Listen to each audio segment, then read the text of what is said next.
Buenas noches, bienvenidos a una nueva edición de La Bitácora, un programa de tertulia y debate de Popular Televisión Galicia. Hoy es miércoles 6 de febrero de 2013. En nuestra mesa de trabajo está hoy don Carlos Ruiz Miguel, es catedrático de Derecho Constitucional de la Universidad de Santiago. ¿Qué tal, don Carlos? Buenas noches, bienvenido. Muy buenas noches, muchas gracias por la invitación. Es un honor estar aquí con estos contertulios. El honor es nuestro.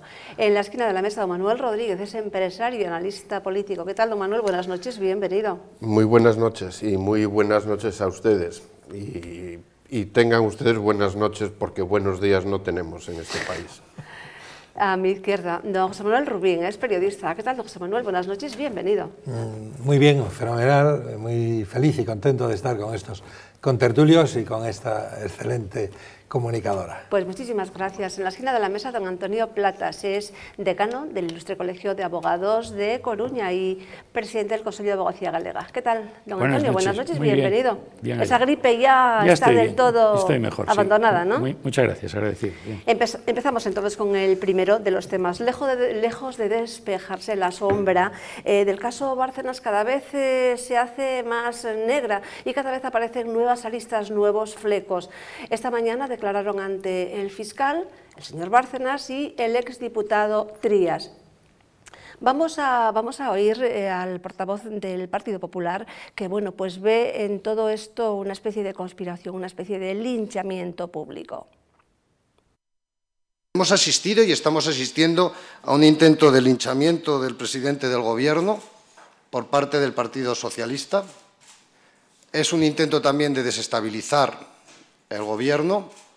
Es un intento de desestabilizar el país, que nuevamente se apoya otra vez en insidias y en pruebas falsas y en incoherencias, en dar credibilidad a un señor como Bárcenas cuando le conviene y negar la credibilidad a un señor como Bárcenas cuando no le conviene. Y eso lo hacen no solamente en la misma semana, es que lo hacen en el mismo acto.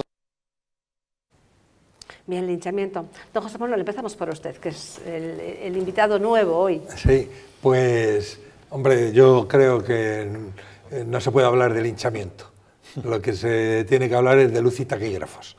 No podemos empezar ya descalificando desde el inicio toda una avalancha de datos que tienen los ciudadanos delante de los ojos. Lo que se necesita es lo que está ocurriendo, que esté la lupa de la Fiscalía Anticorrupción y la lupa del juez Ruz sobre todo lo que está apareciendo y que después cada cosa vaya al sitio donde tiene que ir. Ya se verá si fue un linchamiento, pero a mí me parece que empezar descalificando ya cuando hay todavía tantas incógnitas pendientes de resolver, me parece que es una frivolidad por parte del Partido Popular, porque algo tendrá el agua cuando la bendicen. Entonces es demasiada la avalancha de información sobre la financiación de este partido, como podríamos hablar de otros partidos, pero en este caso se está hablando de este, como para ahora reducirlo todo a un intento de desestabilizar el gobierno, al presidente del gobierno y al Partido Popular.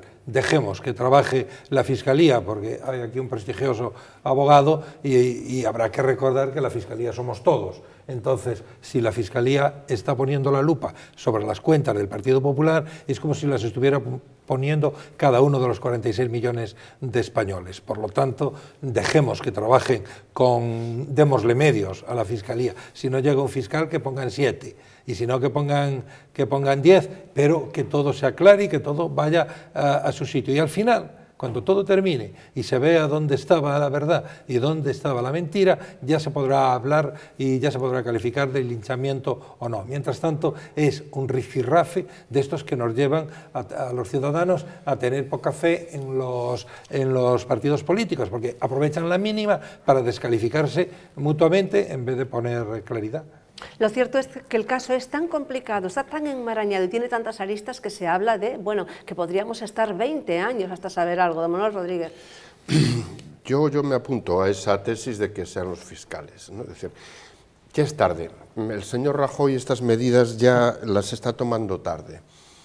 En primer lugar, como hemos comentado muchas veces, presentar una auditoría no sirve de nada. Claro que van a salir cuentas limpias en la contabilidad oficial, ¿no?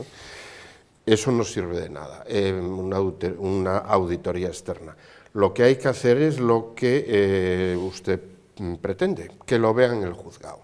un contable le dice que las cuentas están bien hechas, pero es incapaz y no puede de saber si estos 5.000 euros que están bien apuntados en la contabilidad corresponden a su salario o a un fin de semana en Marbella con la familia. Eso sí lo puede saber un fiscal, ¿no? Entonces, la auténtica vía es que lo vea el fiscal. Y las personas aludidas que han respondido de sí mismas, como el señor Jaime Ignacio del Burgo, por ejemplo, que yo he cobrado tal dinero para tal destino con tal papel justificante y tal, bien. Y las demás, como ha hecho doña Ana Palacio, como ha hecho el señor Aznar, es ir y poner él mismo la denuncia. Es decir, mire, figuro ahí de manera inadecuada o por tal motivo. Poner la denuncia y que sea un fiscal y que lo vea. Es decir, ¿por qué desconfiamos del gobierno? ¿Por qué desconfiamos del Partido Popular? Porque ha recurrido a todos esos métodos que normalmente son tapaderas y no ha recurrido a lo que se tiene que recurrir en estos casos, que es a los juzgados, a un abogado, decir, oiga, mire, mi honor está en juego. O sea, denuncia, yo jamás, y que se demuestre que yo he tocado un dinero que no es mío. Y si no se demuestra, pues que cada palo que aguante súbela. Pero después, primero el juez. Hoy Bárcenas negó absolutamente todo, incluso que él fuera el autor, que esa letra fuera suya. El señor Trías dijo que, bueno, que había cumplido con su deber, con su obligación. Don Antonio. A mí me ha producido una extraordinaria conmoción esta noticia. Evidentemente, porque claro, desde un punto de vista jurídico, que un periódico de tanta importancia como El País dé a conocer a los lectores, a la opinión pública, y ahí comienza todo este asunto, la existencia de unos papeles atribuyendo al señor Bárcenas un protagonismo en el sentido de que aquella es su letra, si no llega a ser, de verdad que el tema es muy delicado. Por otro lado, debo decir que se han presentado, al parecer, unas fotocopias en el juzgado, en la Audiencia Nacional. La jurisprudencia ha sido terminante en esto, las fotocopias no son documentales. Claro, si no aparecen los originales, por mucho que se le parezca a la letra, eso no puede ni autenticarse, ni puede haber una pericial caligráfica sobre una fotocopia, porque se puede sacar de contexto. Bien, ¿qué es lo que ocurre? Que se está produciendo un daño innegable en la sociedad. Que en este momento esto está tapando los asuntos anteriores y naturalmente el partido en la oposición tiene que buscar una fórmula de que esto salte a la primera página, pedir dimisiones, y todo esto es comprensible. Si fuera al revés también lo era. Estamos olvidando que hace menos de una semana estaba ahí CIU con una condena, porque ya no se habla de CIU. Estamos olvidando a Oriol, aunque ahora parece que el fiscal lo llama, y a la familia Pujol. Estamos olvidando los seres, que se han quedado callados porque la juez está enferma, pide prórrogas. Y esto ahora ha venido a constituir una especie de aldabonazo impresionante para que todo lo demás es una pantalla para acá. Lo cierto es que son verdad, existe un original sobre esto, si eso es así, debe caer el gobierno, no debe caer el partido. Debe caer el gobierno en pleno. Yo quiero recordar que hace muchos años en la República Española, cuando dos austríacos, Perlu y Strauss, ejercieron una influencia con un director general de Hacienda para una importación de máquinas tagaperras, se limitaron porque se lo hicieron con prontitud y hablaron con él, le regalaron una simple pluma estilográfica. No sé si El Sol o El Imparcial lo publicó. No dimitió el director general o no lo cesaron, no dimitió el ministro de Hacienda, dimitió el gobierno en pleno. Esa línea de rectitud es la que yo reclamo ahora en estas circunstancias. Porque si no se da la misma línea de limpieza que estoy viendo en Alemania, y no la pongo de ejemplo, pero en Alemania en los últimos 3 años, 2 presidentes de gobierno, que por circunstancias simplemente de unas fotocopias de una tesis doctoral, por haber manifestado a un periódico, ¿cómo me investiga a mí? Oiga, ¿qué tal esa prepotencia? Tuvo que cesar. Y Merkel ha manifestado que estaba contenta, lo sentía por ellos, pero que así es la justicia, que es igual para todos. Yo lo que veo al final, y dejo paso a mis compañeros, que tendrán naturalmente opiniones coincidentes o no, es que la generalización que produce ahora esto es lo que más me preocupa, y es que ahora mismo el 80% de los españoles creen que el gobierno es corrupto, creen que son todos corruptos, y la verdad es que tengo un deber como jurista, cuidado, vamos despacio, porque hay un principio de inocencia y no vaya a ser que todo esto al final sea una comedia que no se puede descartar. Lo que cree el 80% de los españoles es que no los del gobierno, sino que Todos, todos los todos, políticos todos. son corruptos. Hablaba usted Todo del esto es así. caso, Hablo de- hablaba usted del caso Oriol, parece que tiene alguna conexión con esto, puesto que la policía sostiene que el señor Trías es uno de los sospechosos en la filtración de estos documentos juntamente con Bárcenas, ¿no? Y sería un poco venganza por haber sacado el tema de la trama Pujol. Don Carlos, ¿cómo lo ve usted? Pues hombre, yo volviendo a las declaraciones de Alonso, digamos, y trato de desmenuzarlas. Primero, conspiración, pues por supuesto, es evidente.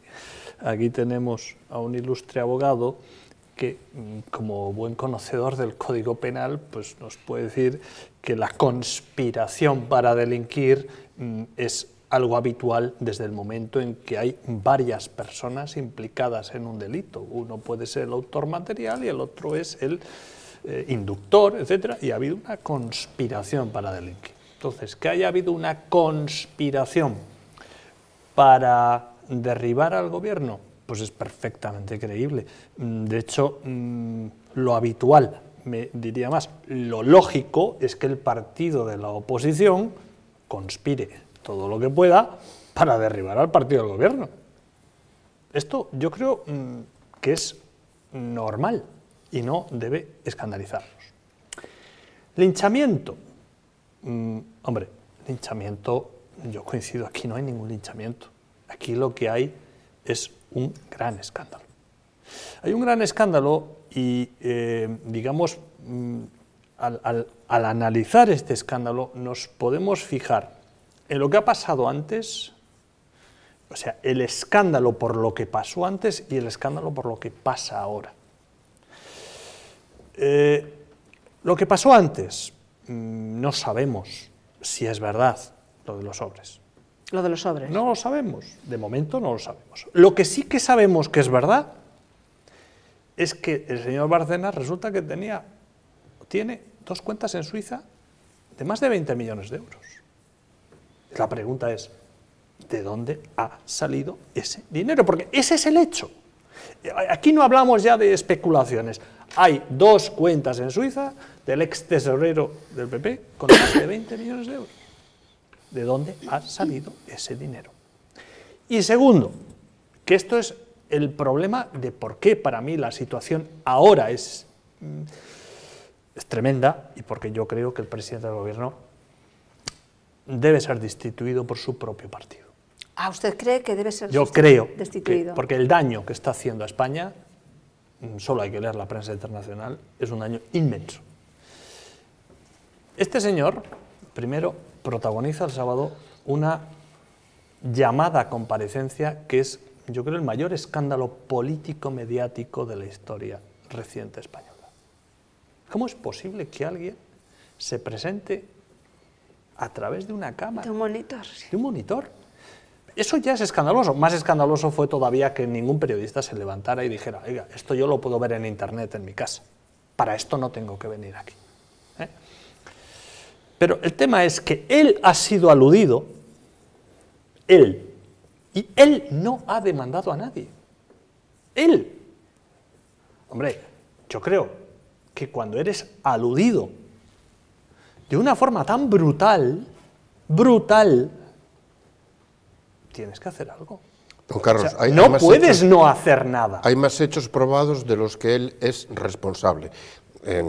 Por, Bueno, y por perdón, elevación, pero sí, sí, y responsable. perdón, y en ya- las donaciones hechas al Partido Popular hay 2 tipos de donaciones delictivas. Una, la que sobrepasa el límite legal de dinero que uno puede donar a un partido, y otra, la de las personas que están incapacitadas para donar por su relación contractual con la administración.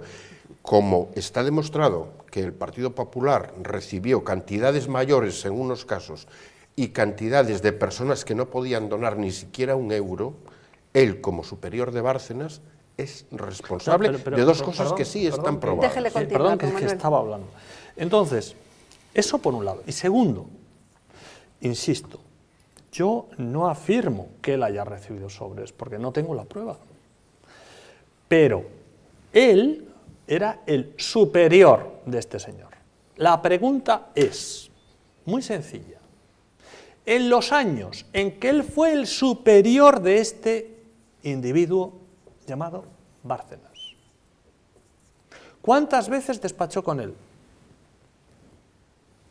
Eso nos lo tiene que decir. ¿Cuántas veces? ¿Con qué frecuencia?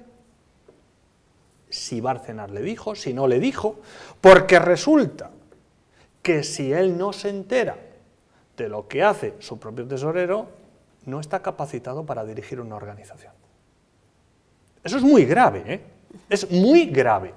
Entonces, y luego ya la guinda, la frase que dijo en Alemania: todo es mentira, salvo algunas cosas que ha dicho la prensa. Oiga, mire usted, primero, sintácticamente, si hay algunas cosas que son verdad, ya no es verdad que sea todo mentira. Eso ya sintácticamente está mal dicho.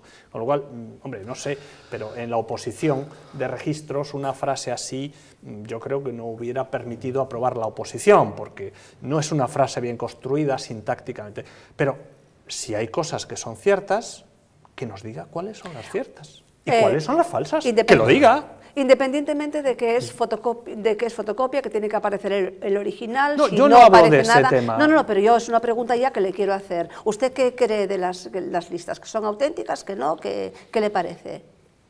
Hombre, aunque no tengan valor por ser fotocopia. De momento, lo que sabemos es que varios de los aludidos han reconocido que las cifras eran reales, han justificado el porqué. Por ejemplo, este Pío García Escudero dijo que era verdad, pero que él había pedido un crédito, que eso era y que luego lo devolvió, con lo cual se supone que estará registrada la devolución del dinero. Sí, efectivamente. Y eso es tan cierto que en la contabilidad oficial del Partido Popular, en la A, en la contabilidad limpia, que tal, figura tanto el préstamo como la devolución. A donde voy es a que las personas que han sido aludidas en esa fotocopia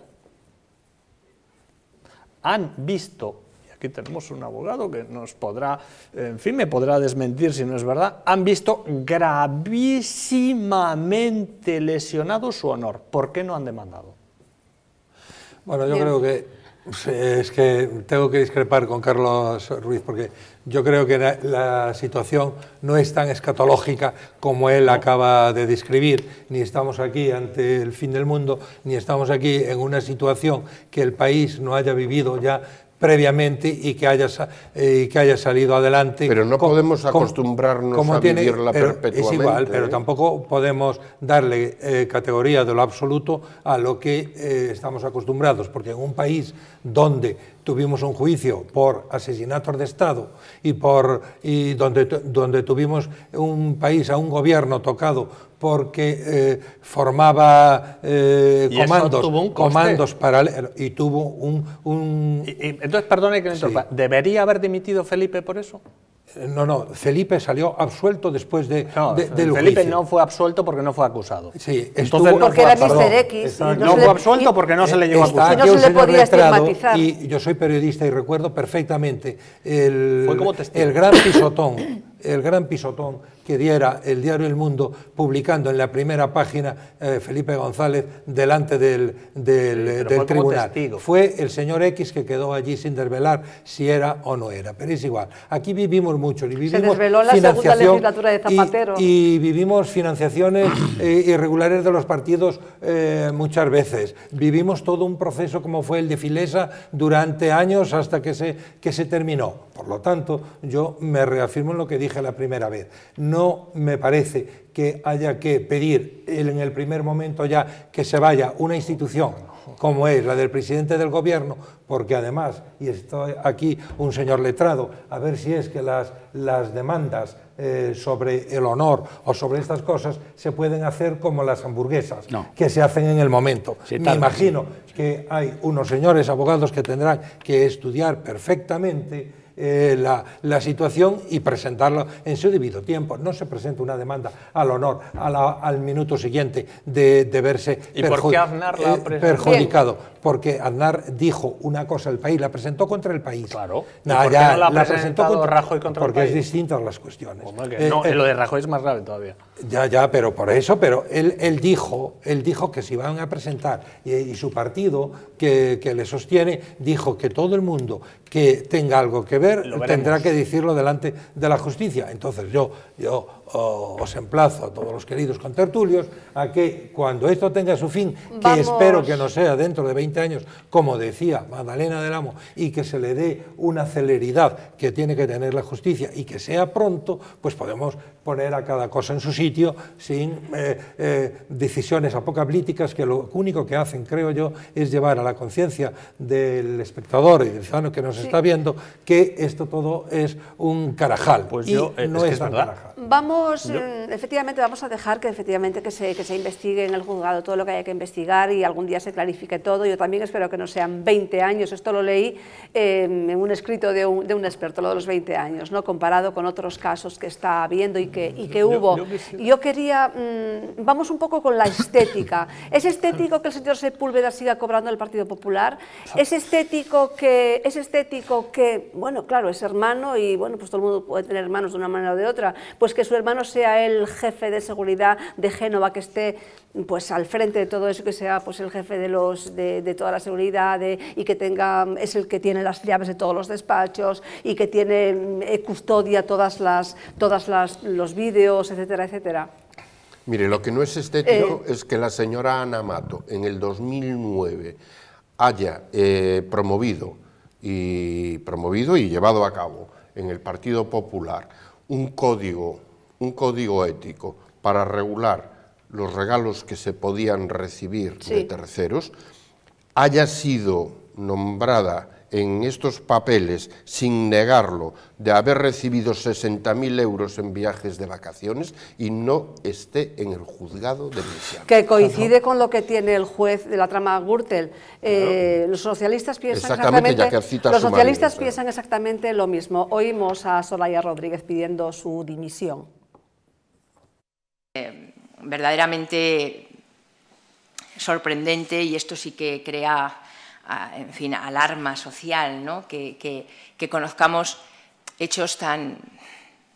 Es que no sé cómo calificarles, ¿no? Lo del pago de cumpleaños, de fiestas particulares, familiares, que además aparecen en un informe policial y al que se quiere negar diciendo que son insinuaciones planteadas por determinada prensa. Esperemos que haya una reacción, que por dignidad esta mujer dimita, esta ministra dimita, y desde luego no le quepa la menor duda que si no la hace, por supuesto que instrumentaremos también a través de las iniciativas parlamentarias la dimisión inmediata de Ana Mato. Hablamos mucho de la estética sí, aquí. ¿Debería dimitir? En mi opinión, tiene un marrón grande esta señora, ¿eh? Y yo creo que si soy el presidente de gobierno, creo que beneficio a España y a su partido produciendo inmediatamente su cese. Voy a ser sincero. Estoy de acuerdo con lo que acabo de oír aquí. Esos son verdades irrebatibles. Es decir, está casada con un señor y ahora no me puede decir que las fiestas, los viajes son cosa de mi marido. Está casada con él entonces, va con sus niños, tiene fiestas, primeras comuniones, ya no hablo de regalos. Y que ahora diga, eso es problema de mi marido, me he separado y él, eso se sabe, viven juntos, están juntos, no hacen falta presunciones. Esos son unos indicios como una catedral. Y evidente, a mí me parece evidente, unas cosas son sospechas. Yo en cuanto al presidente de gobierno, y habida cuenta del temor de que sean falsos los papeles del país, Carlos, yo diría que tengamos una cautela y no seamos radicalizados. Don Antonio, una demanda de rectificación, ni siquiera pero es que yo lo que noto en el primer ministro, en el señor Rajoy, lo que no noto es contundencia, y yo creo que es problema de carácter. Y entonces voy a darle un barniz voy a darle un poco de generosidad a lo que pienso de él. No lo veo contundente.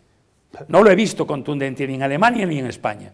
Eso yo, el presidente de gobierno que no tiene nada que ver con esto, que no cobró un sobre, que no sabe nada de nada, tiene que salir allí a romper y a decir y tal. Y yo no sé el tiempo que me lleva, pero esto va al juzgado mañana porque están echando sobre mí unas calumnias. Esto es un delito, es una injuria y están al propio tiempo causando mal a España. Claro. En el exterior. Yo esta contundencia no la veo, pero ahora estoy hablando y de convoca Ana Mato. a la prensa y pregúntenme ustedes que yo respondo. Con lo poco que sabemos de Ana Mato, que admite que hubo más o menos, lo admite de forma directa e indirecta, que hubo esos viajes y que hubo esos regalos, mal podemos considerar esto con un hecho de que un hombre que quiere ser recto, nuestro presidente de gobierno, no tome medidas inmediatas y hace un beneficio a España y al partido, conservando una dignidad a prueba todavía de un proceso que puede venir. Eso me sorprende, me sorprende. Yo creo que hace más beneficio, a pesar de la crisis que pueda haber de gobierno, con su cese que conservándola en el puesto que tiene. Y ahora usted me pregunta si pinta bien el que el marido siga cobrando, tenga un tal y que laboralmente y que tal. Eso, de verdad, es una cosa, es un tinte oscuro que se vierte sobre todo esto, que cada vez embadurna más este problema. No está bien, claro que no. Eso está mal. Y que el cuñado se le está pagando el silencio a ese señor. Sí. Por eso yo quiero escapar de la generalidad y quiero todavía mantenerme en líneas de jurista, hombre, en el sentido de que, bueno, la presunción de inocencia, pero es que en la función pública, la función de la presunción de inocencia tiene que, cuidado, mirarse en un rasante muy bajo, porque son suficientes conductas que, aunque sean superficiales, como hemos mencionado en Alemania, para que se produzcan inmediatamente consecuencias políticas inmediatas. Claro, la sociedad no puede. Don Antonio, y que el cuñado de Bárcenas custodie esté al cargo de la seguridad y que custodie los vídeos ya y se lo tenga digo, las señora, llaves de los despachos. Eso no puede ser. Don Antonio, una cosa es la presunción de inocencia legal, que hay que respetar, exactamente en el mismo plano, la responsabilidad legal es una cosa, y muy distinta la presunción de inocencia política y la responsabilidad política. Estamos hablando lo mismo. Son dos planos en la función completamente pública, diferentes. la limpieza tiene que ser muy trascendente y bastaría la sospecha. Yo quiero insistir en que, aparte de lo que pueda costar preparar una querella criminal, aparte de lo que pueda costar presentar una demanda civil, hay algo que a día de hoy no se ha hecho. Un escrito de rectificación que, según la ley orgánica sobre el derecho de rectificación, ni siquiera necesita abogado. Un escrito al medio diciendo, esto no es cierto. Nada más. No se ha hecho, ni por el señor Rajoy, ni por la señora Mato. Bueno, para mí, el caso de la señora Mato, tengo que decir que no me ha extrañado. Lo que a mí me escandalizó en su día es que fuera nombrada ministra. Claro. Porque esta señora, hay que recordar que tenía un Jaguar en su garaje. Que no sabía muy bien. Y no sabía de dónde, pero estaba su nombre. Hombre, si yo tuviera la fortuna de tener un Jaguar en mi garaje, procuraría averiguar de dónde viene el Jaguar, porque realmente no es un coche que no llame la atención, precisamente, ¿no? Entonces, eso por un lado. Pero luego hay otra faceta. Quien se ha escandalizado de esto es la señora Soraya Rodríguez. Ya. La señora Soraya Rodríguez es otra individua que tendría que dimitir ya. Esta señora, se nos ha olvidado porque todo va tan deprisa, hace apenas 2 semanas dijo que lo de Mulas y Ami Martín era moral y legal. Lo dijo esta tía. Perdón por lo de tía. Perdón por el lenguaje, ¿no? Por cierto, esta señora diputada. ¿Le puedo dar otro dato sobre esta señora? No, luego. Y entonces, esta misma señora, ahora que tenemos la guerra de Mali, se nos olvida, entregó 20 millones de euros al grupo terrorista que está allí. O sea, esos señores están haciendo el terrorismo gracias a los millones de euros españoles que ella entregó en Mali. Ahí salió en las cámaras. Entonces, esta señora creo que tendría que callarse, irse. Es decir, no es quien para acusar a nadie. Estamos de acuerdo, como cuando oímos también a Rubalcaba. Déjeme añadirle algo sobre esta señora, que eso es suficiente. Venga, cuente eso, que vamos pero esto con es a otro mayores. tema. El informe policial al que se refiere la señora Rodríguez está hecho por un policía creo que profesionalmente muy capaz, muy estricto y muy responsable, pero un policía a las órdenes del PSOE, que fue el mismo policía que llevó adelante las cuestiones del 11M. Es un policía a las órdenes del señor Rubalcaba. Y la información que ella dice corroborada por un informe policial es por el mismo policía que llevaba las cuestiones del 11M. Ella sabrá. Bien, vamos con otro tema, que todo esto efectivamente queda pendiente. El Partido Popular rechaza la comisión de investigación para... bueno, pues querían saber, ¿no?, cómo había sido el proceso de regularización fiscal. Oímos la comparecencia del señor Montoro. No está acreditado que el señor Bárcenas pueda beneficiarse de la regularización fiscal. Lo dice la agencia tributaria en su remisión a la Audiencia Nacional. Y, por tanto, ni el señor Bárcenas ni nadie puede beneficiarse de la regularización fiscal a través de terceros. Ni el señor Bárcenas ni nadie puede regularizar a través de sociedades y de sociedades pantallas. Más claro ya no lo puedo decir, pero ¿sabe qué pasa, senador? Transmítalo al señor Rubalcaba. Transmíteselo al señor Rubalcaba, que está haciendo en este momento la política que a él le gusta. Que a él le gusta. Otros hacemos la política para salir de la crisis económica, señorías, para tener más ingresos. Venga, don Carlos, empiece.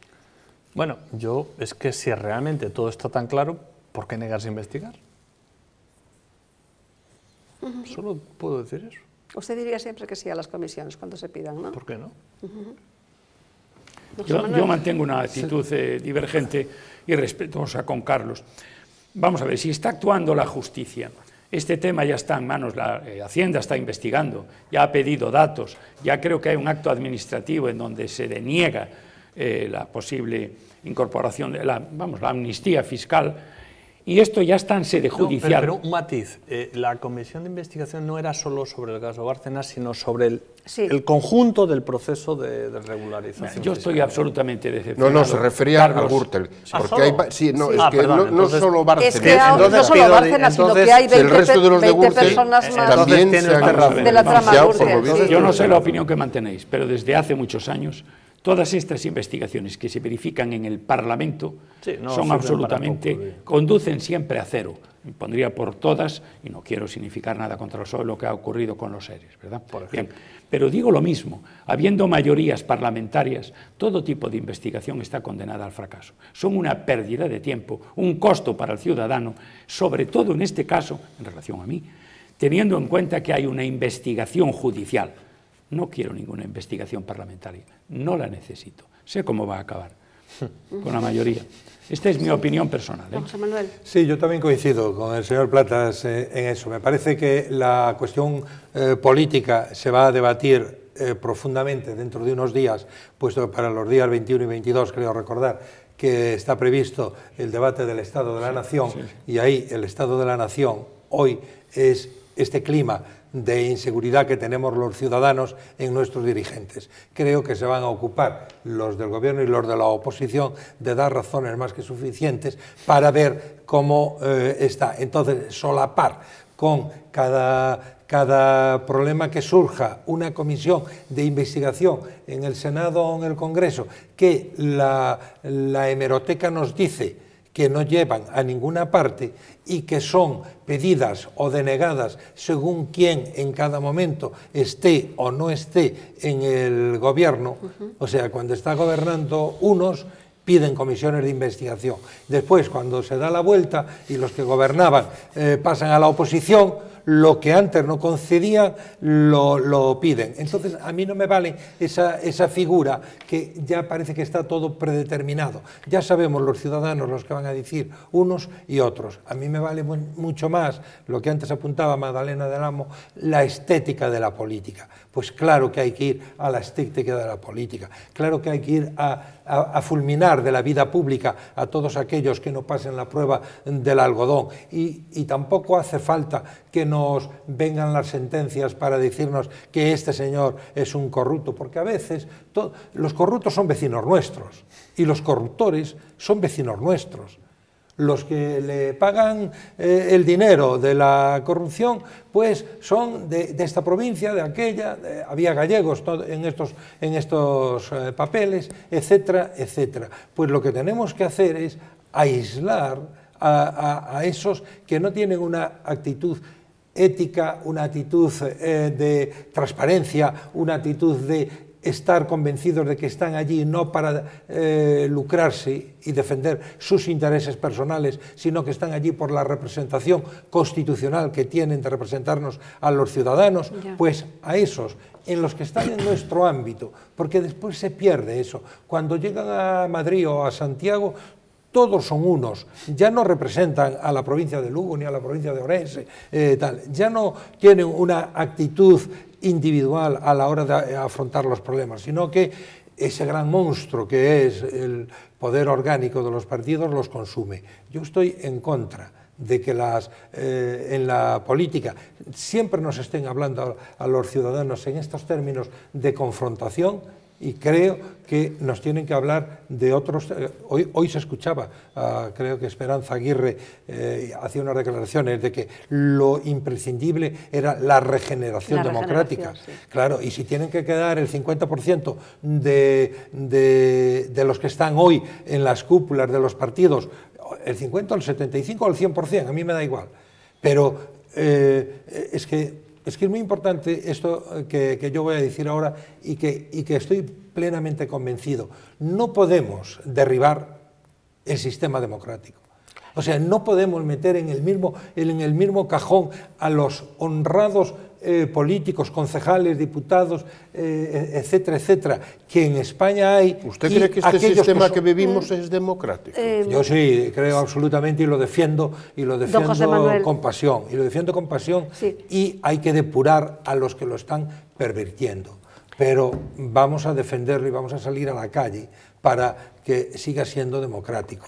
Aunque con corrupción, yo prefiero una democracia corrupta, bien entendida, aquí está un profesor de Derecho Constitucional, pero una democracia corrupta con una constitución y tal, y donde la corrupción se investiga y se pone delante de los jueces, división de poderes, y no un país de jauja donde la democracia no funcione y funcione el dedo de uno. Y en España eso sabemos lo que es. Don José Manuel, pero efectivamente no nos puede culpar tampoco a los ciudadanos. Los partidos políticos, efectivamente, para esa regeneración tienen que hacer limpieza. Claro. Tienen que hacer limpieza ellos. Nosotros no podemos decir no. Y los ciudadanos también. No podemos andar a piñón fijo votando pero siempre no podemos PSOE y decir, PP, cuando después se presentan 20 candidaturas, algunas de una honradez acrisolada. Pero no nos interesa. O sea, nos interesa que son, con perdón, porque es una frase ya que la decía, creo, Roosevelt del dictador Somoza, es un hijo de puta, pero es nuestro hijo de puta. Bueno, pues aquí parece que está pasando lo mismo.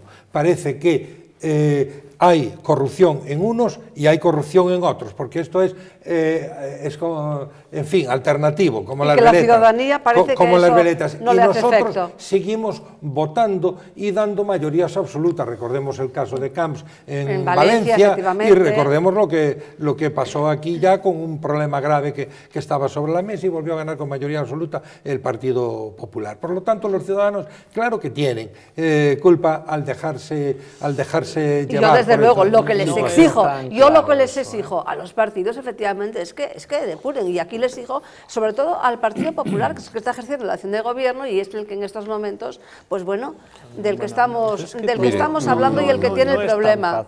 A ver, había dos caras aquí en lo de Montoro. Uno, que cuando hablaba de la amnistía Yo, fiscal, desde luego, soy partidaria, sí, de lamentablemente, las comisiones de investigación. Lamentablemente, Aunque la nunca amnistía llegues a fiscal nada, en sí ya me parece bastante delictiva, en sí misma.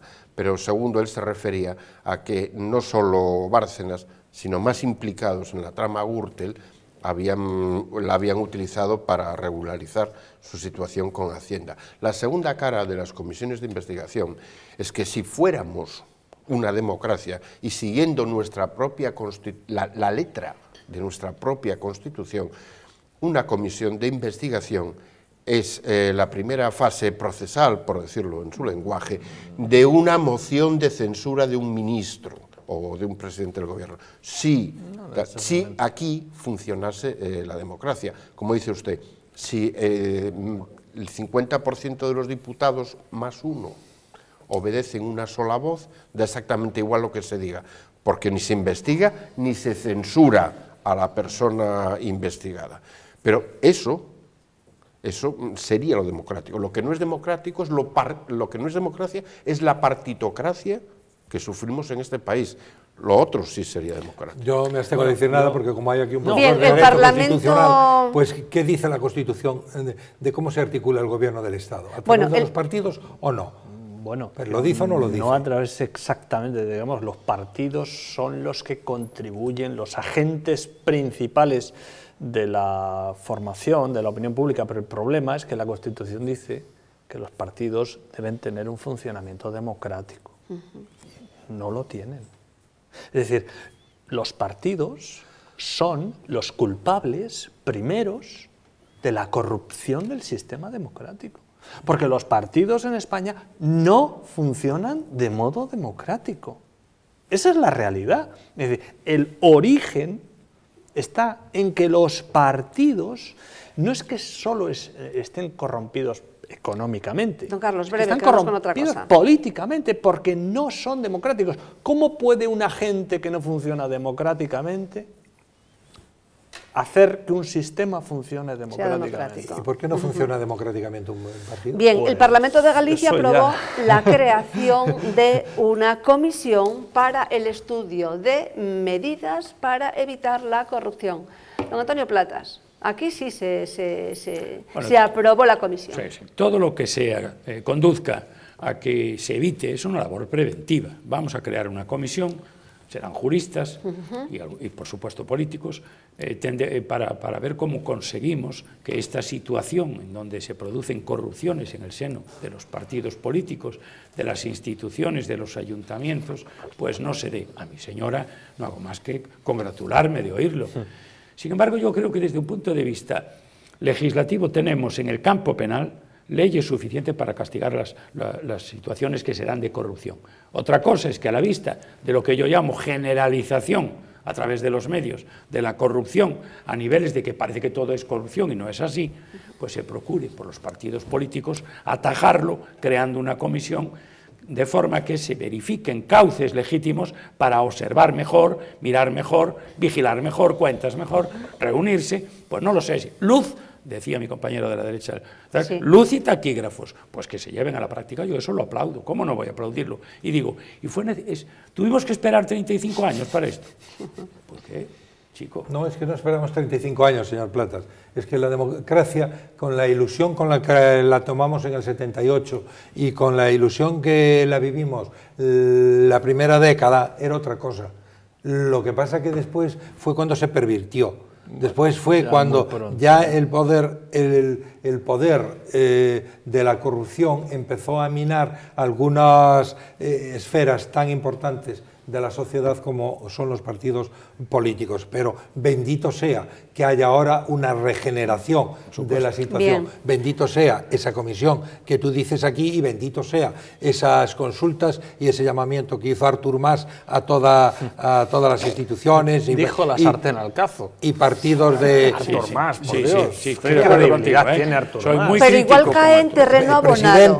Igual cae la semilla en terreno abonado. Presidente de la Generalitat y que convocó a todas las fuerzas políticas y sociales para estudiar lo de la corrupción y tratar de ponerle puertas. Yo saludo con entusiasmo todo lo que sea positivo para que estas situaciones que después tanto morbo nos da decir aquí no se puedan llevar a cabo. Pero no lo resumamos solamente al morbo, es que la situación está como está, y esto, quienes nos dirigen y los políticos son muy culpables de esto, porque son los que tienen que hacer limpieza en sus partidos, y son los que tienen que evitar que Ana Mato ocupe titulares, que Bárcenas ocupe titulares, y que el señor ministro X pues se le haya descubierto que es corrupto. ¿Se le ha visto alguna vez al honrado gremio del robo juzgarse y condenarse a sí mismo?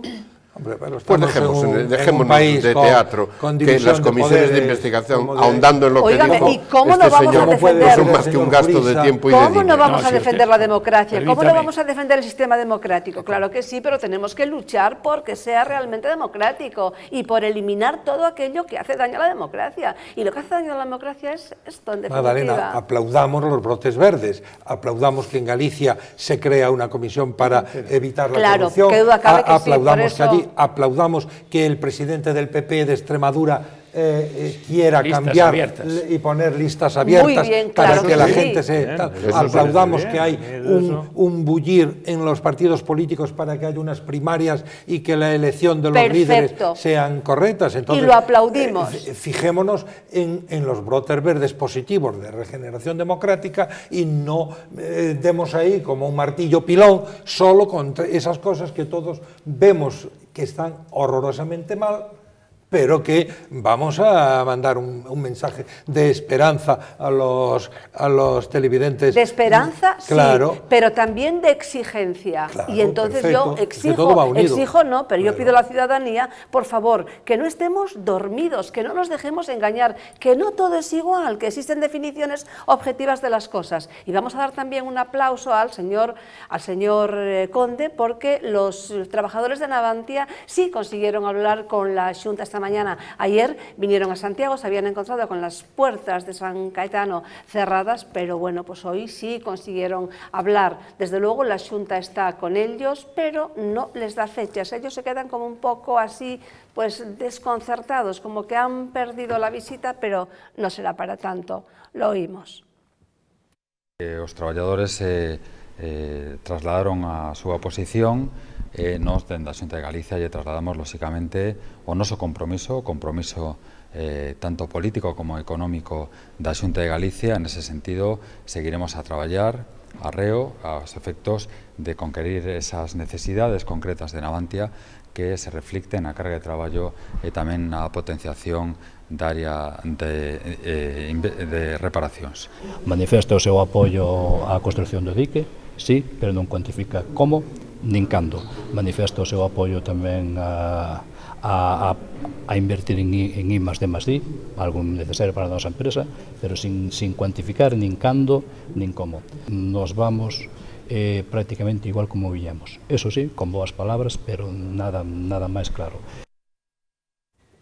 Bueno, con buenas palabras dice, nuestro problema el naval, que al hilo de esto también, esta tarde Barreras estaba preparando el aval para, bueno, pues la construcción de los flirteles, cualquiera de los dos. Pues en primer lugar recordar que Navantia es una empresa estatal, no es una empresa autonómica, ¿no? Es decir, es estatal. Y tiene situación bastante penosa, no porque no tenga un nivel tecnológico, que lo tiene. Ha construido barcos tecnológicamente muy avanzados y tiene patentes perfectamente al día. Su problema es de organización, de incumplimiento de fechas en contratos, de sobreprecio respecto de lo contratado, es decir, problemas de ese tipo. ¿Que por qué tardó la Xunta? Seguramente porque la Xunta de Galicia está esperando a tener completamente en la mano unos cuantos contratos que están muy cacareados, pero que todavía no están firmados.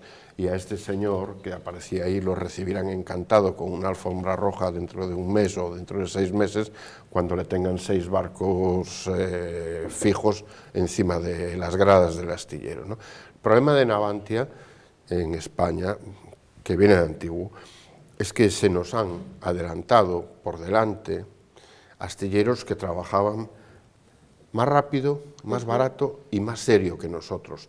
Y no solo los de Corea o los de China, en nuestra misma Europa. Y un problema político de gobiernos de izquierda y de derecha, que no han sabido defender los intereses de esta industria. Es decir, a nosotros en este momento se nos están negando ayudas fiscales bastante indirectas que sí se están cobrando en otros países de la Unión Europea, ¿no? Es decir, y eso es responsabilidad de los gobiernos. Sí, de los gobiernos. El famoso tax leaks de lo que hemos hablado aquí tantas veces. Don Antonio. Bueno, son dos situaciones que contemplo. Desde luego creo que hay una voluntad extraordinariamente positiva por parte, por lo que me entero a través de los medios, por parte del presidente de la Comunidad Autónoma, Núñez Feijóo, y de quien con él, este nuevo consejero de Industria. Yo no creo que estos señores mientan en absoluto. Y creo que se están haciendo esfuerzos gigantescos a través de México y a través de Venezuela para conseguir encargos que son cuantiosos en cuanto a los aspectos económicos. Ahora, estos contratos tan complejos necesitan mucho tiempo. Alguna vez he tenido la oportunidad de visionar un contrato de estos y a veces no baja de 100 folios. Y son contratos con unas cláusulas en caso de incumplimiento gigantescas que luego llegan, son operativas y se producen después también unos desfases económicos muy altos. También es cierto que la Comunidad Económica Europea, no sé por qué, ha tratado de forma desconsiderada a nuestra nación, en los aspectos de subvenciones de la tax leak, como usted ha mencionado, que se ha luchado. Lo cierto es que se suceden los gobiernos, del color que sean, y pasan los años y se sigue en Ferrol sin poder, con una estructura muy importante y con quizá los mejores especialistas. Yo no dejo de reconocer que en un mercado libre en el extranjero se está produciendo el hecho de que los salarios son mucho más bajos y eso produce, claro, un menor costo del encargo y por consiguiente sin unas ayudas públicas va a ser muy difícil que existan encargos. Si por encima usted tiene en cuenta ahora que estamos en un periodo de crisis, que la Xunta la tiene también económica, estas ayudas públicas que completarían un encargo de esta cuantía tan grande para nivelar un poco las ofertas de otros lados que están muy por debajo, si no hay estos contenidos económicos, pues claro que no puede prometerse nada. Y yo no sé lo que ocurrirá, habrá que ver qué presupuestos, y esto es lo que se me ocurre decirle sobre esto. Sí, lo malo de eso es que las ayudas en un contexto europeo en el que estamos, estando en un mercado único, pues no se puede decir, bueno, pues vamos a dedicar aquí a nuestro naval tantos millones de euros, porque entonces estás compitiendo con el naval, como decía Manuel, con el naval de Holanda o con el naval de otro lugar que no tiene... Es que en Noruega, en Holanda, esas ayudas sí se permiten por la UE. Y aquí no hemos sabido defender, este gobierno y el anterior más, pero bueno, por los dos, no hemos sabido defender que nosotros a nuestro naval también lo vamos a apoyar como lo apoyan en Holanda y en Noruega. Bueno, Noruega es un caso diferente. Pero bueno, ¿Por qué es diferente, don Carlos? Porque no es de la Unión Europea. Ellos están... Holanda sí, es un caso similar al nuestro, pero Noruega no. No, yo lo que veo es que esto es la consecuencia, todo, digamos, este pequeño gran problema de Navantia, es la consecuencia de haber jugado indebidamente con el asunto Pemex. En el asunto Pemex... ¿Usted sigue con su teoría? No. Eso ya veremos lo que pasa. En el asunto Pemex, el asunto se echaba todas las flores, porque Navantia iba a construir, pero si Navantia no es del asunto. Entonces, lo que ha pasado es que ahora, cuando llega el problema del dique, dice, ¿usted dice que es el responsable de los éxitos de Navantia? Pues responda por esto. Y entonces ahora es cuando dice, no, es que Navantia no es nuestra, es del Estado. Oiga, mire, lo que no puede es uno que cuando las cosas salen bien en Navantia, el mérito es mío, pero si las cosas salen mal, la culpa es de otro. No, Navantia es de quien es. Si usted dice que tuvo una participación o que tiene capacidad de influencia en la consecución de un contrato de Navantia, responda de por qué ahora no ha podido conseguir ese contrato. Y si usted ahora dice que es que eso no depende de usted, entonces lo de antes tampoco dependía de usted. No sé si me explico. Sí, te explicas, pero antes había momentos sí, había elecciones. Claro. Había elecciones. Claro. Y eso explicaba, claro. como estamos en un periodo electoral, que hubiera a poner sobre la mesa un éxito. Eso es lo que Pero pasa. eso que dice usted es grave también. No es grave, es el puro programa electoral de todo el mundo. Es así, están hechas las cosas así. Digamos usted que está cumpliendo el gobierno actual del programa que dijo. Se encontró con una España, al parecer, no bien examinada, y ahora todo aquello... Pues, mire usted, yo no he oído una palabra de la justicia cuando fueron las elecciones generales. Y ahora me encuentro con un ministro de Justicia, que yo soy muy crítico con esto, que está implementando una serie de medidas legislativas que, a mi juicio, echan por tierra la separación de poderes. En este momento, lo que pretende el Ministerio de Justicia, que lo que mejor podía hacer era desaparecer y dejar al Consejo General de Poder Judicial, ¿para qué queremos un ministro de Justicia? Que le den presupuesto al Consejo General y que se ocupe del nombramiento y de que funcione bien la justicia. Pues está ahora presionando para ser el que designe el Consejo, tener una carga política en la designación de ellos. Está creando unas leyes en donde la abogacía la está comprimiendo, los jueces los ha puesto a todos de acuerdo, hay huelga. Ahora trata de dividirlos para que, consiguiendo la división, venzo. Claro. Yo tengo que decirlo claro y rotundo. Se está atacando el principio de separación de poderes, pervirtiendo lo que llevamos, lo que es absolutamente necesario en un Estado democrático, e incardinando el poder judicial dentro del propio contexto político, eliminándolo, tiempo al tiempo. Estoy en desacuerdo con usted. A pesar de que les había prometido oírles, que ustedes les contaran y que ustedes le propusieran, ¿no? No hay programa nunca, yo no recuerdo para nada, que venda la justicia cara a unas elecciones. Usted oirá hablar de sanidad, oye hablar de pensionistas, se están dirigiendo a 10 millones de personas, a sanidad, a todo el mundo, y eso sí que vende. Y aquí vamos a arreglar, y el paro, aquí se va a acabar con el paro. Esto es lo que yo he oído. ¿Usted oyó algo de justicia? No, pero que iban a suprimir, o quieren suprimir los colegios profesionales, el Ministerio de Economía, que no le cuesta un duro, que están pagados por las cuotas. ¿Por qué? Porque son órganos de poder pequeños, y en Francia hay 180 con 60.000 colegiados. Escuche esto, que no lo saben. Hay 180, 170 y tantos colegios para 60.000 colegiados. Y aquí somos el doble de colegiados, somos solo 83 colegios en toda España. Estamos cerca del pueblo, conocemos, vienen a vernos, yo soy decano, vienen a preguntar, hay problemas, hay turno de oficio. Bueno, señora, pues quieren suprimir, y si pueden, uno por comunidad autónoma. Yo me quedo impresionado, es decir, pero llegan a límites en algo que no le cuesta una peseta al ministerio. ¿Qué es esto? Controlarlo. Ahora, y si sigue como quiere y como dice, lejos de mejorar la justicia gratuita, tiempo al tiempo si no llega a suprimirla. Soy muy crítico con este ministro. Lo sé, y tiene toda la razón. No, además, sé si la tengo o no. Que efectivamente usted le decía que le llevaba la contraria, don porque Antonio, no que están usted bien intentando. lo dice, que no incluye ningún partido en general el tema de justicia. Las elecciones, pero además ustedes se reunieron con Gallardón, todos los profesionales, y Gallardón les prometió pues oír sus propuestas y demás. ¿Cómo y luego de lo dicho, nada. ¿Cómo celebro su memoria? Y cuando usted me preguntó a mí si era un traidor, quiero ser correcto. Claro que lo es un desleal, porque nos lo ha dicho al Pleno del Consejo General de la Abogacía Española. A partir de ahora darán ustedes informes antes de promulgar las leyes, están ustedes en contacto con el pueblo, yo he tenido un padre abogado, ovación cerrada.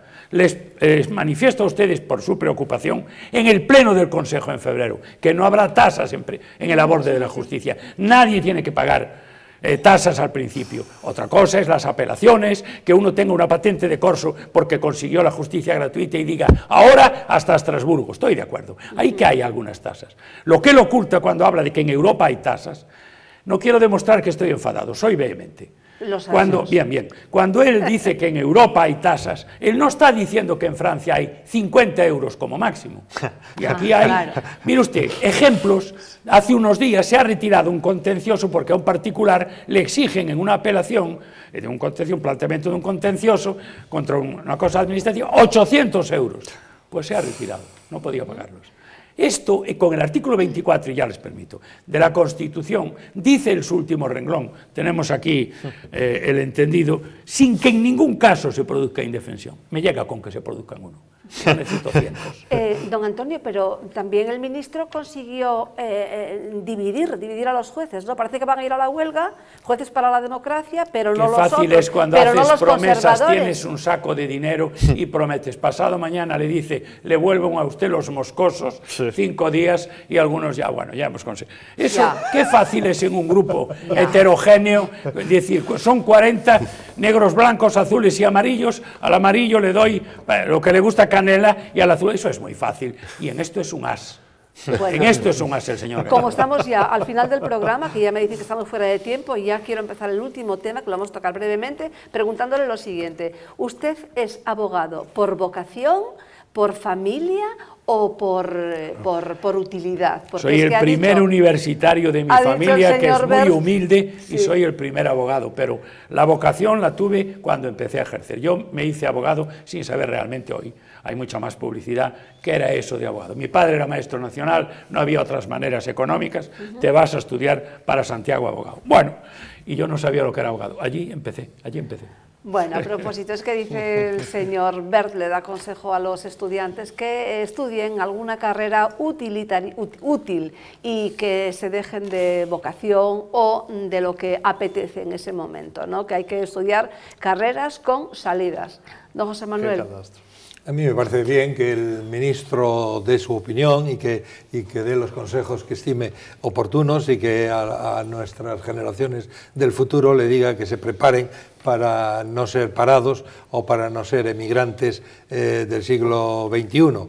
A mí me parece que sí que hay que reflexionar, no solo el estudiante, sino la familia del estudiante, el estamento educativo, los primeros ciclos, también la universidad. Si porque tengo vocación de ser especialista en lenguas hispanoárabes, pues es necesario tener una facultad de lenguas hispanoárabes. Bueno, pongo un ejemplo exagerado para que se entienda. Creo que hay que conjugar la vocación con el utilitarismo, porque de nada vale que todos seamos abogados si después no hay pleitos para tanta gente. Claro, o que seamos todos maestros si después la natalidad no viene y no tenemos tal, y lo mismo con pediatras. Entonces, conjuguemos un poco, veamos por dónde va el mundo hacia el futuro, qué es lo que tenían que estar haciendo estos señores que nos gobiernan. Tendrían que estar proyectando la España de dentro de 20 años o de 30 años y marcarnos el camino por el que tenemos que ir, no estar con los problemitas domésticos. Es que yo lo que veo es que tenía que haberles dicho entonces que estudiaban gerontología. A santo de que el señor Wert se permite el lujo de aconsejarme a mí o a mi hijo lo que tengo que hacer, en vez de dedicarse a hacer su trabajo, que es tener una educación de calidad, tener una educación igual para todos los españoles, que ya no tenemos todos los españoles hoy la misma educación, que hay muchas diferencias, y tiene que dedicarse a ello, y tiene que dedicarse a conseguir un nivel de educación que hemos perdido en este país en estos últimos 30 años. El bachiller que yo estudié y el que estudió el señor Platas y usted no tiene nada que ver con el que han estudiado mis hijas o mis sobrinos. Pero el de ahora es mucho mejor. Y que se olvide de si voy a ser médico o abogado o fontanero. Yo creo que estudié yo, y que las condiciones en las que estudian los nietos o los hijos de hoy es mucho mejor que aquel que desgraciadamente estudiamos nosotros en los años 50 y en los años 60. El bachiller de los años 50 era mucho mejor que el de ahora. ¿Dónde estabas en los años 50? Pues todavía no había nacido, pero bueno. Bien, pues entonces, pero lo que le estoy diciendo... Permítanos a nosotros, que ya estábamos aquí... Mire usted, yo tengo alumnos, yo ya he visto varios sistemas, yo veo cuáles son los frutos de la ESO. Y los frutos de la ESO son catastróficos. Podría aquí relatar muchísimas anécdotas de lo que ignoran. Y lo que ignoran es casi todo. Ese sistema hay que cambiarlo. Carlos, ¿pero es así? No, sí, y le puedo empezar, por ejemplo, no saben dónde está Sudán. Ya, pero se Bien, venir a el una país- maquinita y poner uno Sudán de los dos países y más que le grandes de salga África, ahí el ¿cómo es mapa. posible no saber eso? Eso es ser técnico, don José Bien, Manuel. pero eso yo voy es al ser tema. inteligente, bueno, saber buscar. Eso, Saber no, buscar en el Aranzadi no ese es sentencia. el tema. Pero hay que tener una cultura que no se tiene, no saben latín, y voy un poco a las declaraciones de Wert. Hay algunas veces algunas actuaciones de Wert que a mí me han parecido interesantes, positivas, o algunas iniciativas que parecen que Y muy iban valientes, bien además. encarriladas, pero estas afirmaciones de Wert a mí me parecen desafortunadas. No se puede decir, y digamos, él creo que ha confundido dos cosas. Una cosa es que la gente quiera tener un empleo que se corresponda con lo que ha estudiado, y otra cosa distinta es que no se deba estudiar para lo que uno tiene vocación. Me explico. Estudiar latín, ¿es útil? Hombre, depende. Si resulta que la cultura no es útil, y eso es cultura. Realmente, plazas de profesor de latín, pues habrá muchas, pero el latín, por ejemplo, permite una disciplina mental que a esa persona le capacita más para trabajos que no tienen nada que ver, por ejemplo, con la enseñanza del latín. Y para otras lenguas Bien, también. entonces, a lo que voy es que creo que es un error decir que no hay que estudiar aquello que a uno le gusta. Porque la clave es estudiar algo que a uno le gusta. Cuestión distinta, y eso es lo que debería decir Wert, que no lo ha dicho, es los estudiantes deben ser conscientes de que no siempre van a encontrar un trabajo que se corresponda con su titulación. Pero ese es otro problema. No sé si me explico. Perfectamente, y hemos agotado el tiempo. ¿Quería decir alguna cosita? Como siempre me dice luego yo que creo le que hoy pongo ha y hecho eso, lo deje para el próximo día, ¿vale? Antes yo discrepaba con don Antonio de que no se ha empezado a arruinar la justicia. Ah, no, se pero no me vuelva la justicia. No me lo que vuelva yo la decía es que justicia. se continúa arruinando la justicia. Así me gusta. Muy bien, hasta aquí entonces la bitácora de hoy, don Carlos, muchísimas gracias. Don Manuel, gracias. Muchas gracias a José Manuel, ustedes y muchísimas buenas gracias. noches. ¿Tuvo gusto en Muy a gusto, este primer muy feliz. día? Sí, Lo muy apunto bien. entonces para volver. Apunta. Muy bien. Don Antonio, Muy muchísimas contento de gracias. estar con todos. ¿Sí? Gracias a ustedes por acompañarnos un día más.